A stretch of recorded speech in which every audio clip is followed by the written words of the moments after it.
cái mình bên nàng kim mùng mò kim mùng cái gì nè cái khóa bên hai chín cũng là sắc đi bên dầu mi mạng ngày do nghề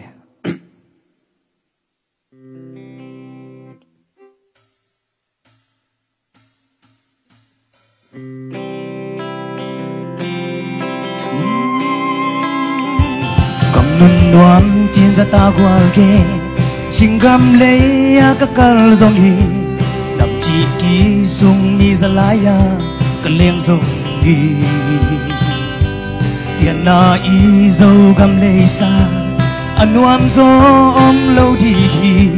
tiền na y dâu gam nuam mà kiến chỉ về nghe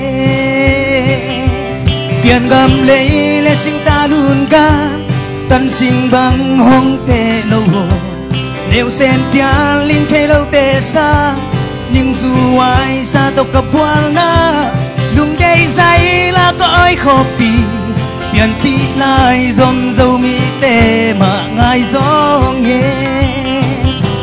mìm bằng pian na dâu gam lê ya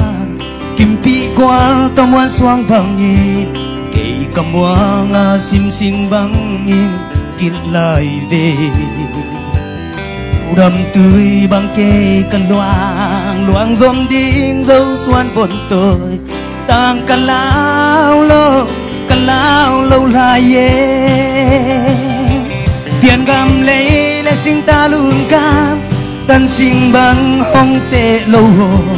nếu sen pia linh thế lâu tệ sang nhưng dù ai xa tộc cặp quan na lùng đây dây là có ai khó pi tiền pi lại dòm dâu mi tê mà ngài gió nghe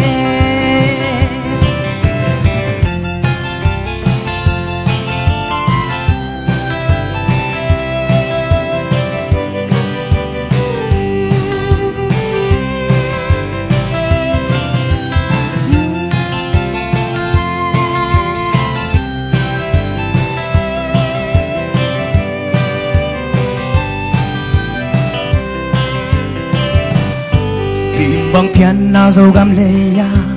kim pi qua to muốn xoang bằng nhìn kỹ cầm hoa nga sim sinh bằng nhìn kít lại về dù đầm tuổi bằng kê cần loang dòm đinh dâu xoan vốn tôi tang cần lao lâu lại tiền gam lấy lẽ sinh ta luôn cam tân sinh bằng hong tê lâu hồ nếu sen pia linh thế lâu tê xa nhưng dù ai xa tộc cặp quan na lùng đây dây là có ai khó pi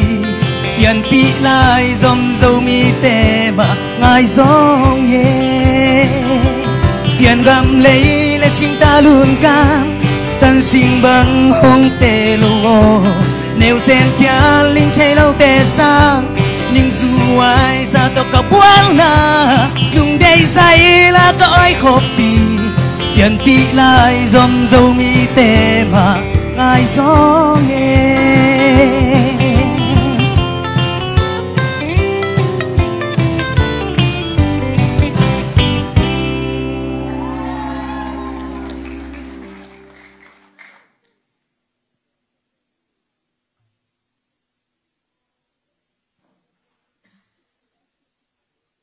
kim mùng mò xia tọa mùng ina có mấy nông piak sạc lẽ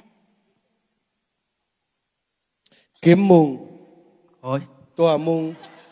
sala mùng mà ấy sala mùng nằm thế yang ấy lo xiêm mà chi nhưng dù ai sát tộc cái bọn na chi ven bùm bị tờ lặng thì lại coi chi lạ liền cái lồm vậyเลยtaเป็นdùงี้น่าลาไปเลยนะไอ้โม่กันdùคำนงกินไอ้ตำก็เจี๊ยบนี่นะ